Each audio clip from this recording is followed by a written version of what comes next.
Estou feliz de estar aqui nessa noite. É muito bom, eu me sinto muito bem. Eu me sinto em casa quando eu estou aqui, porque eu sei que essa é a casa do Pai e nós somos irmãos e juntos queremos adorá-lo no nome de Jesus. Glória a Deus. Queridos, nós estamos vivendo um novo ano e diga graças a Deus por esse novo ano. O ano de 2020 foi embora, diga graças a Deus. E diante desta nova proposta, desse novo ano, nós temos a oportunidade de apresentar diante do Senhor os nossos sonhos, de apresentar diante do Senhor os nossos planos, de apresentar diante do Senhor aquilo que temos desejado da parte de Deus. É óbvio que muitos têm sonhado sonhos de diversas formas para esse ano de 2021. Eu não sei o que Deus tem para nós, mas eu sei que Deus está no controle de todas as coisas. Quantos creem nisso, diga amém. Então diga comigo, Deus está no controle do ano de 2021. Eu tenho absoluta certeza que 2021 será melhor do que 2020. Quantos creem nisso, diga amém. Depois de uma grande tormenta, querido, sempre vem um tempo de paz. E eu creio que nós estamos entrando numa nova estação, e uma estação de paz, e uma estação de alegria. Esse ano passado, querido, não foi um ano muito interessante. Eu nunca fiz tanto casamento como eu fiz no ano de 2021, joia. Mas eu nunca fiz tanto velório como eu fiz no ano de 2020. Isso não é muito legal. Mas eu digo que Deus é bom o tempo todo. Mesmo quando Ele faz aquilo que eu não gostaria que Ele fizesse, Ele continua sendo bom, porque Ele é Senhor de todas as coisas. Ele foi o Senhor de 2020 e Ele será o Senhor de 2021. Amém, queridos? Agora, a bênção de Deus para as nossas vidas, ela de certa forma, querido, ela é provocada. A bênção de Deus nas nossas vidas não é um acidente. A Bíblia diz assim: achegai-vos a mim e eu me achegarei a vós. Há uma ação. Para nós estarmos perto do Senhor, nós precisamos nos aproximar dEle. E à medida que aproximamos dEle, Ele se aproxima de nós. Então, o ano de 2021 depende de algumas atitudes da sua parte. Depende de um posicionamento da sua parte. Depende de uma ação da sua parte. Você não vai ser abençoado só porque você chegou em 2021. Óbvio, você pode alcançar algumas bênçãos, mas o bom é inimigo do melhor. E Deus tem para nós o melhor. Amém, queridos? E se nós buscarmos a Deus, e se nós nos aproximarmos do Senhor, nós vamos absorver e receber de Deus o seu melhor. O bom está jóia, mas eu quero o melhor. Quantos querem o melhor? Diga aleluia. Quantos querem que 2021 seja melhor do que 2020? Talvez tenha sido muito bom, mas esse ano pode ser melhor, e nós podemos alcançar isso em Deus. Agora, o que é o melhor de Deus para você no ano de 2021? É ter Jesus na sua casa. O que é o melhor de Deus para essa igreja? O melhor de Deus, ou o melhor para nós em Deus nessa igreja, não é só ter um espaço melhor. Eu acho que nós vamos ter que ter um espaço maior. Mas o melhor de Deus é ter Jesus neste lugar. Jesus faz toda a diferença neste lugar. Essa reunião aqui, querido, só faz sentido por causa de Jesus. Essa reunião só tem sentido por causa da presença de Deus. Então, o que você pode, no seu sonho, no seu projeto de vida, no seu planejamento para esse próximo ano, é ter Jesus na sua casa. Agora eu gostaria de dizer uma coisa, e aqui se consiste a minha palavra nesta noite: como ter Jesus na minha casa. A palavra de Deus diz que Ele é onipresente. Ok, Ele está em todos os lugares. Mas a Bíblia diz no texto de Apocalipse capítulo 3, no verso 20, Ele diz assim: eis que eu estou à porta e bato. Se você abrir a porta, eu entrarei e cearei. Significa que há em algumas situações condições para Jesus entrar no lugar. Deixa eu te contar um testemunho. Esses dias eu fui convidado para fazer a inauguração de uma casa. Um membro da igreja terminou uma casa, fez uma casa maravilhosa, uma casa imensa dentro de um condomínio fechado. A casa custa uns 3 milhões de reais. A A sala da casa é maior que essa igreja, 2 vezes mais alto que esse espaço que nós temos, uma casa gigantesca. E ela disse: pastor, eu vou fazer um culto de ação de graça, e eu gostaria que o senhor fosse lá na minha casa. Eu quero agradecer a Jesus pela vitória que ele me deu. E eu fui então para a inauguração dessa casa. E quando eu cheguei nessa casa, ela colocou algumas cadeiras na garagem. Nesses condomínios fechados não tem muro, então a garagem ficava de frente para a rua. E ela colocou algumas cadeiras e vamos dirigir culto. Quando eu cheguei naquela casa, eu falei: Jesus, por que é que essa mulher colocou as cadeiras na garagem? Jesus falou para mim: é porque não tem lugar na casa dela. Talvez, querido, eu e você tenhamos o desejo de ter Jesus em casa, mas não basta desejar. Nós precisamos nos posicionar e precisamos fazer algumas coisas para que Ele esteja na nossa casa. Quantos de nós vivemos uma situação em casa que a presença de Jesus poderia mudar todo o quadro, toda a história da sua casa, toda a situação da sua casa? Então o que eu quero desejar para você, a partir desse ambiente profético, é que Jesus esteja na sua casa e que Ele promova tudo aquilo que Ele, o Senhor, quer promover na sua casa no ano de 2021. Quantos desejam ter Jesus na sua casa? Diga aleluia. Muito bem, abra sua Bíblia, por gentileza. Eu quero ler um texto com você. Abra sua Bíblia no livro de João, o Evangelho de João, e eu quero basear o meu pensamento sobre este fundamento. Eu tenho como ter a Bíblia aqui? Legal. João capítulo 11, verso 5.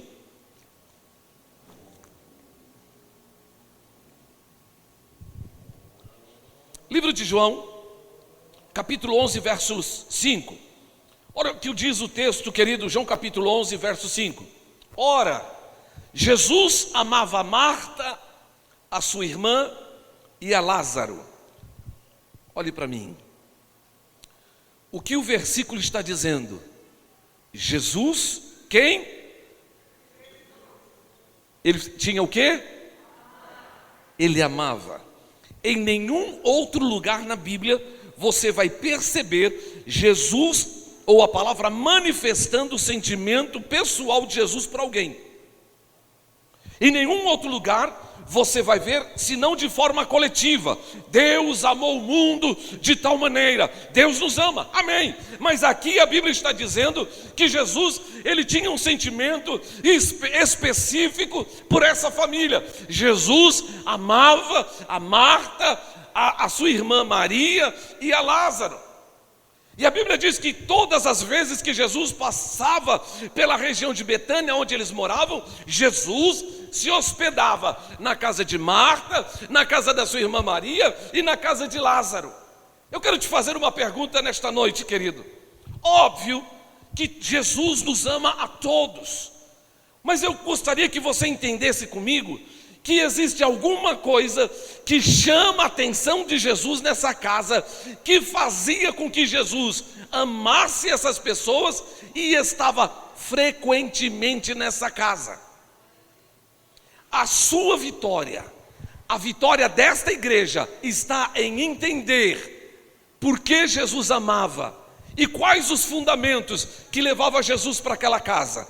Então eu gostaria que você ficasse antenado, entendesse nesta noite, porque esses 3 fundamentos, ele pode mudar a sorte da sua vida, ele pode mudar a história da sua vida, ele pode mudar o seu contexto, porque Jesus tem poder para mudar toda a história da sua vida. Quantos creem nisso? Diga amém.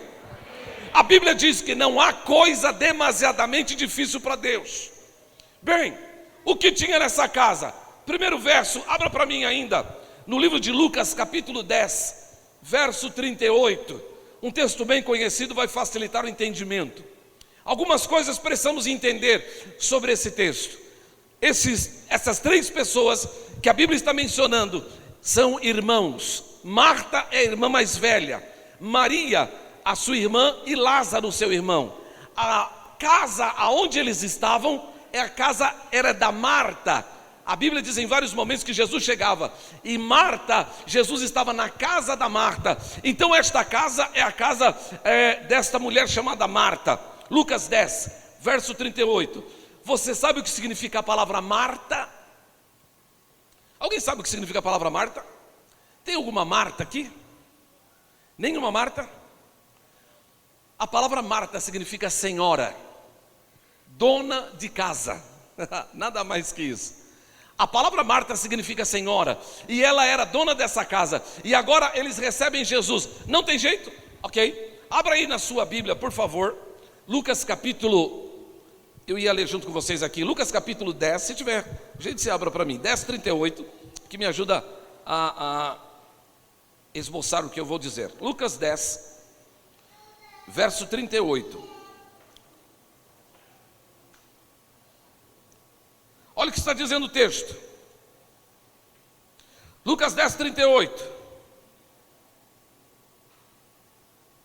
E aconteceu que indo eles a caminho, entrou numa uma aldeia, e certa mulher, por nome Marta, o recebeu em sua casa.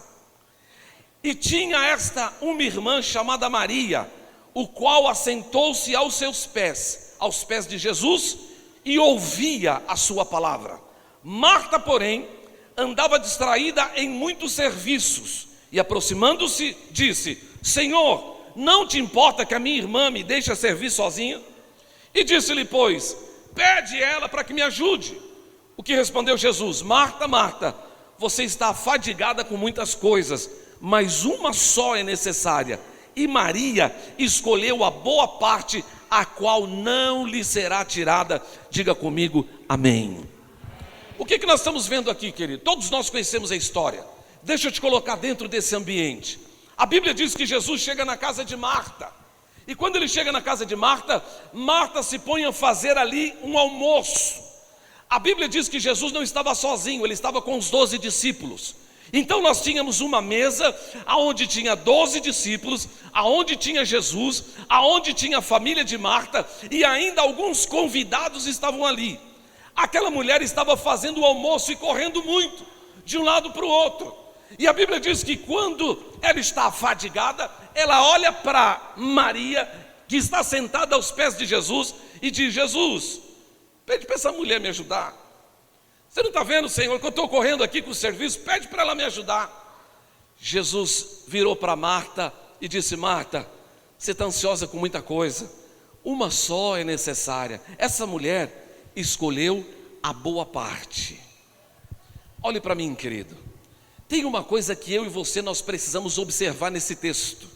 Muitas vezes nós já vimos pastores sentando o pau na Marta, porque essa mulher, ela tinha que parar de fazer esse serviço. Essa mulher, ela tinha que sentar como Maria.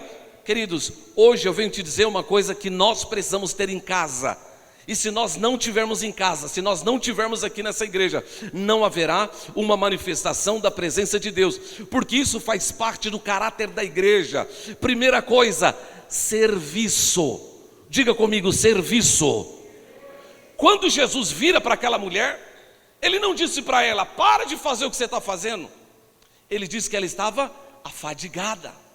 Mas ele não disse: para, senta aqui para ouvir, porque o que você está fazendo não é importante. Não, ele está dizendo que o que aquela mulher está fazendo é importante, e aquela mulher escolheu a melhor parte. Mas o que ela estava fazendo, querido, é extremamente importante. Toda casa, toda igreja, todo homem, toda mulher de Deus precisa ter no seu coração uma postura de servo. Diga comigo, servo. Você sabe quantas vezes a Bíblia nos chama de servo? 174 vezes. Eu e você, nós somos chamados para servir. Quando nós olhamos para o Novo Testamento, há 43 mandamentos de ministração uns aos outros. Por isso, querido, hoje eu venho aqui nessa casa dizer que Deus vai levantar nesses dias um povo trabalhador, um povo que trabalha, um povo que serve. A igreja a cuidar na cidade de Goianésia precisa ser erguida por homens e mulheres que trabalham, e não é pouco, é muito. Deus está nos chamando para o trabalho. Quantos entendem isso? Diga aleluia. Jesus disse assim: queridos, eu trabalho e o meu Pai trabalha também. Nós fomos chamados para servir. Pensa comigo, queridos, se nós chegássemos aqui nessa igreja Maxilei e as cadeiras estivessem tudo fora do lugar. Alguém chegou aqui antes de você, limpou essa igreja. Alguém chegou aqui antes de você, montou esse som. Alguém chegou aqui antes de você, limpou aqueles banheiros. Alguém chegou aqui antes de você, abriu a porta daquela igreja. Alguém chegou aqui antes de você, organizou as coisas, as luzes, o som, enfileirou todas as coisas. Se não houver ministério de serviço, a obra não caminha. O serviço de Marta é importantíssimo. Deus vai levantar nesses dias, e já levantou, mas Ele vai ungir as Martas que Deus levantou nesse lugar, porque Ele quer derramar uma unção de serviço nessa casa. Quantos creem nisso? Diga aleluia. Quando nós olhamos para Marta, nós muitas vezes nesse contexto a discriminamos, mas Jesus não a reprova. Pelo contrário, Deus está recrutando nesta geração, Deus está recrutando nesses dias homens e mulheres que trabalhem fielmente para Jesus. Há muito o que fazer nessa igreja. A palavra evangelho significa chamados para fora. O nosso serviço a Jesus não é só aqui dentro dessa igreja. O nosso serviço a Jesus é daqui também para fora. Quantas pessoas que no ano passado, nessa data, no ano passado ainda não eram crentes? Dá um sinal. Pastor, nessa data, ergue alto a sua mão. Essa data, o ano passado, ergue a sua mão. Ergue só para me saber, quem no ano passado ainda não era crente ainda? Não estava, ou estava desviado, não estava numa igreja. Todo mundo estava crente ano passado, não ganhou nenhuma alma esse ano aqui. Ganhou 1, 2, 3, 4, 5, tem várias. Mas alguém, como é que você chama, querido? Alguém foi lá, alguém alcançou esse homem. O evangelho chegou na vida dele de alguma forma. O evangelho chegou na sua vida de alguma forma. Alguém saiu da sua casa, alguém ministrou, alguém se colocou à disposição de Jesus. Como que o evangelho, querido, vai mais adiante se não houver quem pregue? Quando Isaías está diante do Senhor e aquela unção poderosa, a Bíblia diz que ele viu o Senhor sentado no alto e sublime trono, e a orla do seu vestido enchia aquele lugar. E a Bíblia diz que então Isaías disse: eis-me aqui. Ele tinha uma situação de pecado, a sua boca tinha pecado, e aí o Senhor disse: a quem enviarei? Ele disse: eu estou aqui, Senhor. Hoje ainda o Senhor está procurando homens e mulheres que possam servi-lo e cumprir a sua vontade. E eu tenho uma palavra para você que está trabalhando: o seu trabalho não é vão no Senhor. O Senhor está vendo o seu empenho, o Senhor conhece a sua fadiga. A presença de Jesus na sua casa, de fato, vai fazer toda a diferença. Quantos podem dizer glória a Deus? Primeira coisa que nós precisamos ter esse ano, nessa casa, na sua casa, você precisa servir o Senhor. Segunda coisa, quero abrir outro verso. Se der para abrir ali, beleza, senão a gente vai na Bíblia. João capítulo 12, verso 2. João 12, 2. Segunda coisa que tinha nessa casa, querido, a Bíblia diz: fizeram depois ali uma ceia, e Marta estava fazendo o quê? Quem foi chamado para servir, você vai ver ele sempre servindo. Você nunca vai ver ele sentado, tranquilinho, sossegado. E preste atenção, o Senhor tem guardado com ele o galardão para você. Amém? Muito bem, mas ele está ali e Marta o servia. Só que tem uma segunda coisa aqui. E Lázaro era um dos que estavam aonde? Ele estava à mesa. Segunda coisa que nós precisamos ter, preste atenção, jovem. Segunda coisa que nós precisamos ter na nossa vida, nessa igreja: comunhão, relacionamento, estarmos ligados uns com os outros e com o Senhor. A Bíblia diz que na noite que o Senhor Jesus foi traído, ele tomou o pão e, tendo dado graça, partiu e disse: este é o meu corpo que é partido por vós, fazei isto em memória de mim. Este ato que Jesus está fazendo é um ato profético, porque aquilo representava a sua morte. O corpo de Cristo, ali representado pelo pão, é representado agora por toda a sua igreja. Eu e você, nós somos o corpo de Cristo. Eu preciso ter relacionamento com o meu irmão, eu preciso abençoar o meu irmão, eu preciso ministrar sobre o meu irmão, mas eu preciso ministrar diante do Senhor. Eu não posso viver um relacionamento, querido, só horizontal. Eu preciso ter um relacionamento vertical. O seu relacionamento com Deus não pode se limitar ao culto de domingo à noite. O seu relacionamento com Deus não pode se limitar só às reuniões que você vai. Deus te chamou para ter um relacionamento com você. Efésios capítulo 1 diz que Ele nos criou antes da fundação do mundo para o louvor da sua glória. Quando Deus cria Adão e Eva lá no Éden, Deus cria Adão e Eva para um propósito. Qual? Relacionamento. Diga comigo, relacionamento. Diga mais uma vez, relacionamento. Sabe por quê, queridos? Porque Jesus, Ele não quer namorar com você. Jesus quer casar com você. Jesus não quer um relacionamento superficial com você. Jesus quer um relacionamento sério com você. Jesus não quer um relacionamento só ocasional. Não, querido. Quando eu fiz um compromisso com a minha esposa, mencionei isso até ontem.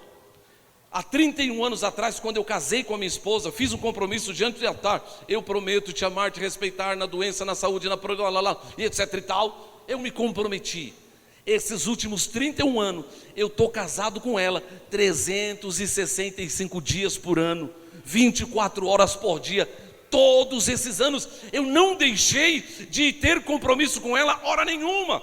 Eu estou responsabilizado, ligado, e nós estamos vivendo mutuamente e tendo comunhão. Isso torna o relacionamento saudável. O grande problema é que nós queremos viver uma vida cristã e nos encontrar com Jesus só de final de semana. Nós queremos viver uma vida com Deus, mas queremos encontrá-lo só no final de semana, ou quando os crentes se reúnem. Deus nos chamou para estar sentado à mesa com Ele. Ele quer ter relacionamento conosco. Quantos estão entendendo? Diga aleluia. Diga comigo, o ano de 2021. Eu quero ter um relacionamento com o Senhor. A Covid, querido, trouxe muita coisa boa e muita coisa ruim. Ela vai deixar um legado de coisas boas e de coisas ruins. Uma das coisas ruins que a Covid deixou é que a Covid está roubando da igreja o relacionamento da mesa. Você percebe que nós estamos nos distanciando? Antigamente a gente abraçava, beijava, a gente era aquela coisa jóia. Hoje a gente chega para o irmão: meu irmão, como é que você está? E a gente só dá aquele toquezinho. Faz parte do processo da Covid. Quantas pessoas saíram para a Covid e não voltaram mais para a igreja? O diabo vai trabalhar, e trabalhou e vai trabalhar para tirar você da mesa. Mas sabe aonde está a sua vitória, querido? A sua vitória não está lá na sua empresa. A sua vitória não está lá na sua força, no banco, seu dinheiro, seu recurso. A sua vitória está na mesa com Jesus. Ele quer estar com você todos os dias, no ano de 2021. Ele quer ter um relacionamento com você. Quantos estão entendendo? Diga aleluia. O ano de 2021, nesta igreja, precisa ter serviço. O ano de 2021, na sua casa, precisa ter serviço a Deus. Segundo, o ano de 2021 precisa ter comunhão nesta casa e também na sua vida. Serviço e comunhão. Mas tem uma terceira coisa que trazia Jesus para essa casa. O texto de João, ainda na sequência, abra para mim, querido, o próximo verso. Verso 3. Então, coisa boa, Maria, tomando um arretel de unguento de nardo puro, de muito preço, ungiu os pés de Jesus. E enxugou-lhe os pés com seus cabelos, e encheu a casa com o cheiro do perfume. Olha para mim, querido. Terceira coisa que tem na casa de Lázaro, de Marta, Lázaro e Maria: adoração. Diga comigo, adoração. Diga mais uma vez, adoração. O que é adoração? Adoração não é música. Música é um braço de adoração. Adoração é um estilo de vida. Adoração é como você vive. Sabe como eu adoro o Senhor?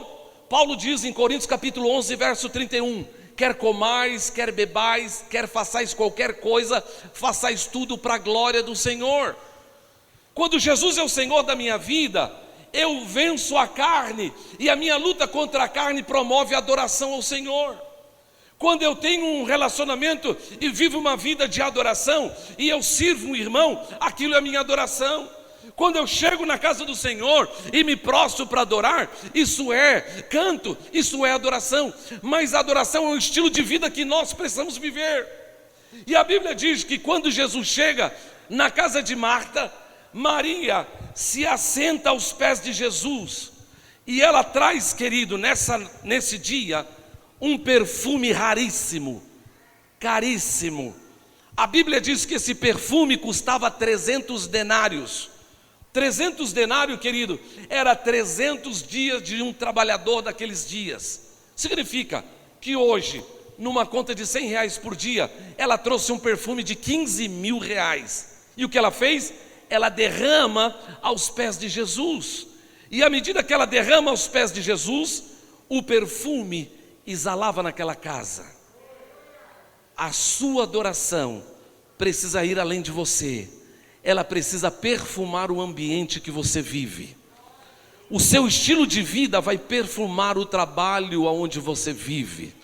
A adoração que você ministra ao Senhor vai perfumar a sua casa. Quantas casas aqui precisa do perfume de Jesus? Quantas casas aqui precisam ser perfumadas pelo perfume da adoração, da presença de Jesus?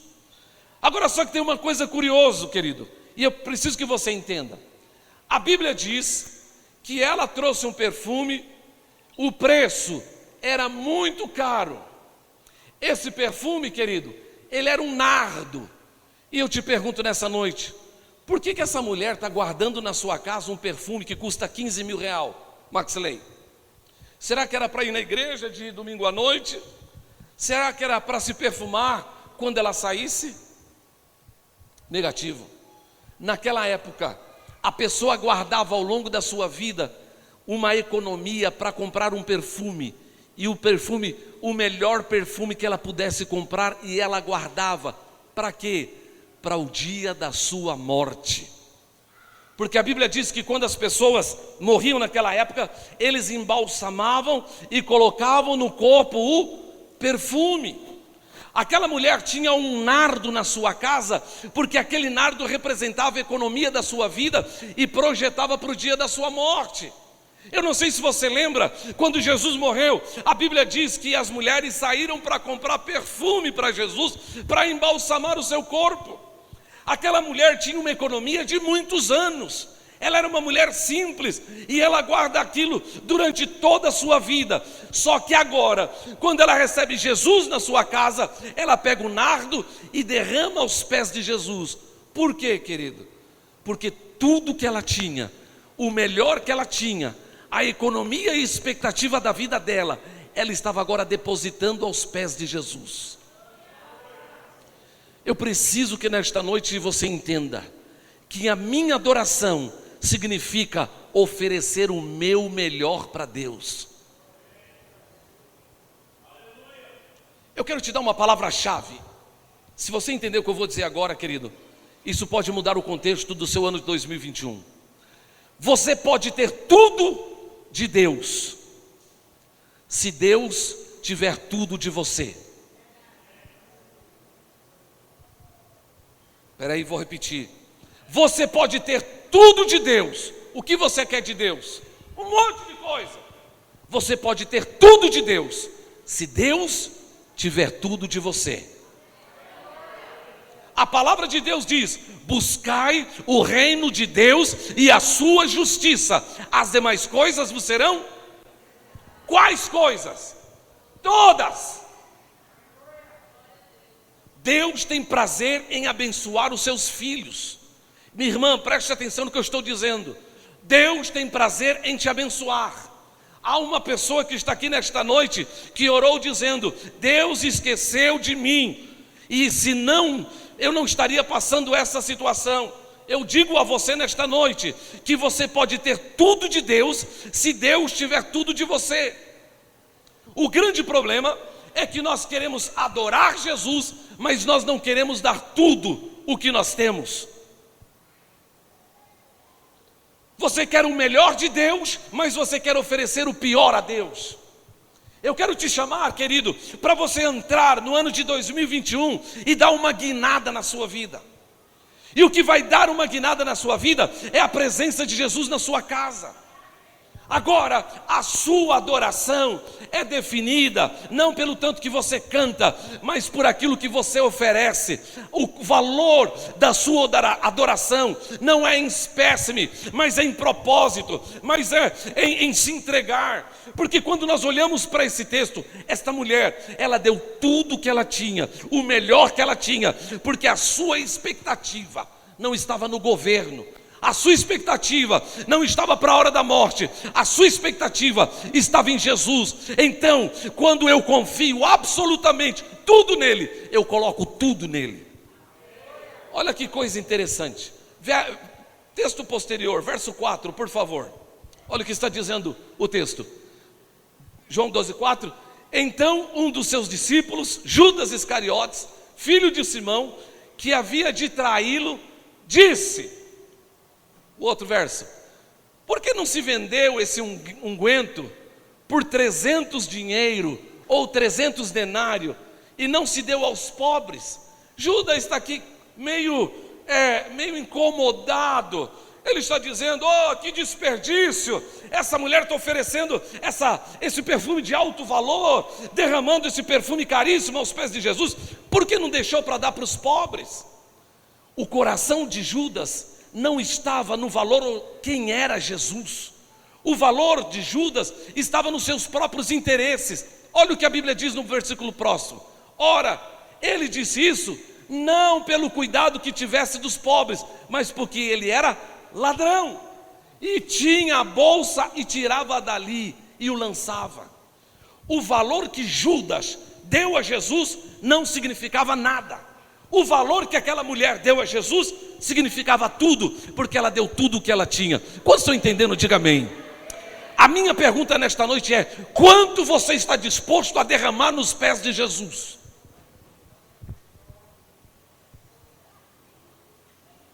Quanto você está disposto a derramar aos pés de Jesus no ano de 2021?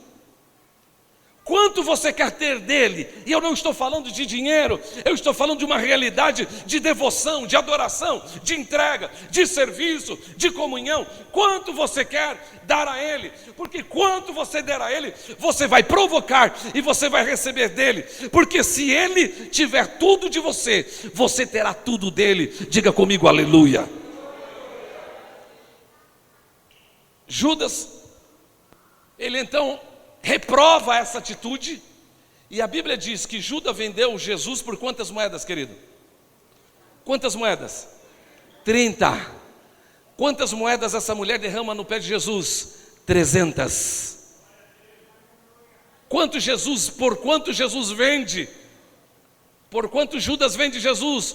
Por 30 moedas. Quanto Jesus custa para você? Eu vim hoje, querido, para tirar você do seu conforto.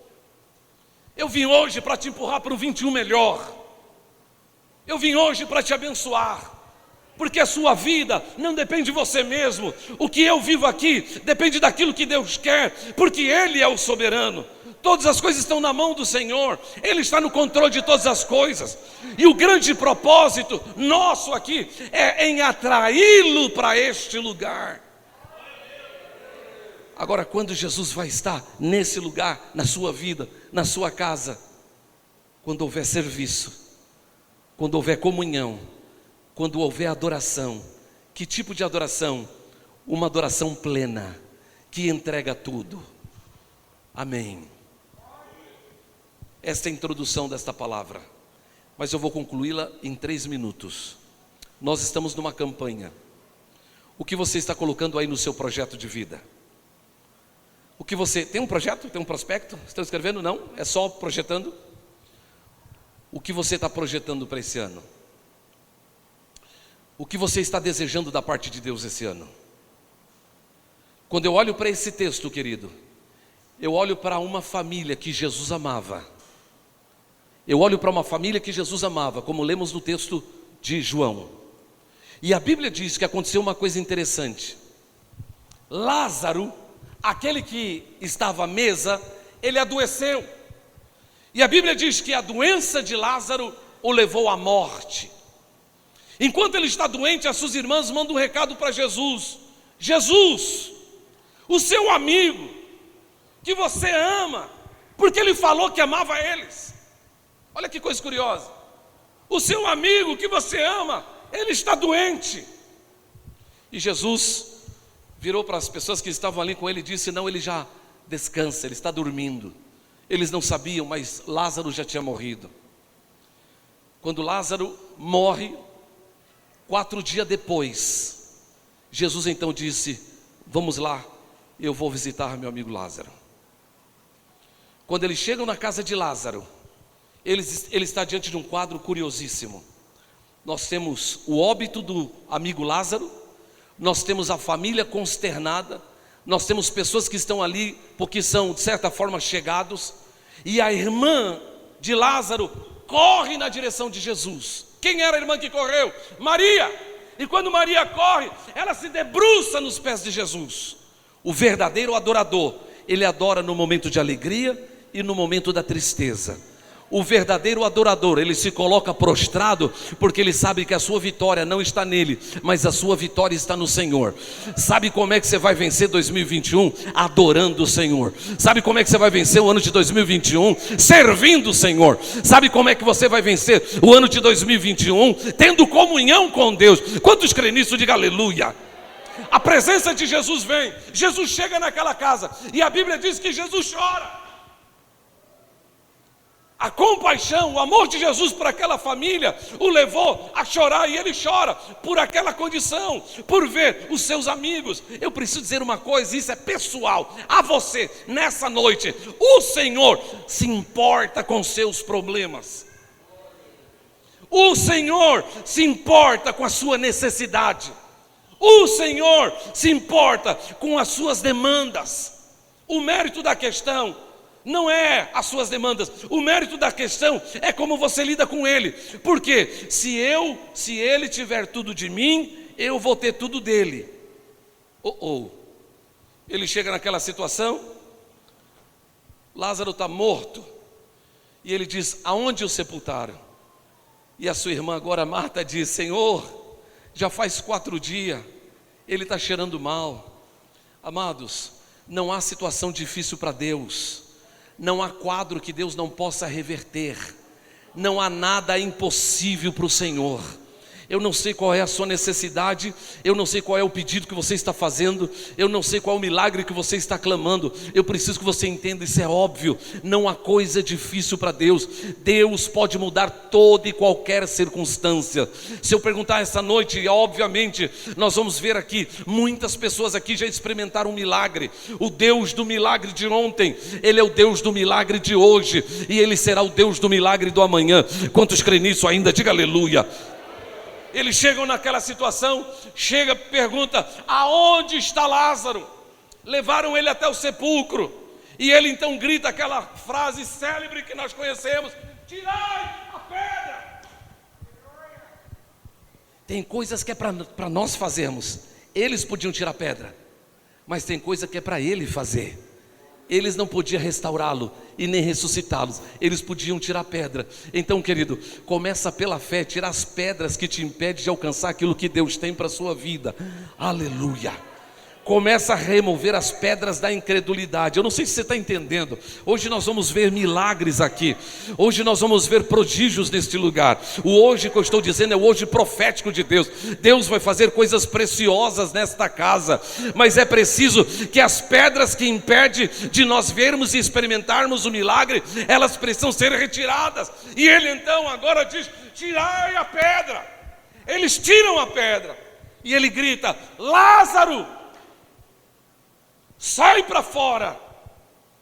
Como eu disse a princípio, que o morto, ele era todo envolvido em faixas e perfume, faixas, perfume e aquela coisa, e ele que estava todo envolvido por aquelas faixas, agora imagina a cena, ele começa a sair todo enfaixado lá de dentro daquela cripta, daquele sepulcro. Lázaro, que estava morto, agora passa a viver. Por quê, querido? Porque Jesus amava aquela família, porque eles tinham tudo deles, e eles agora alcançaram tudo de Jesus. Eu preciso dizer a você nesta noite, querido, que este ano de 2021 pode ser o melhor ano da sua vida, mas pode ser, porque há uma condição. Qual a condição? Se ele tiver tudo de você, você vai ter tudo dele.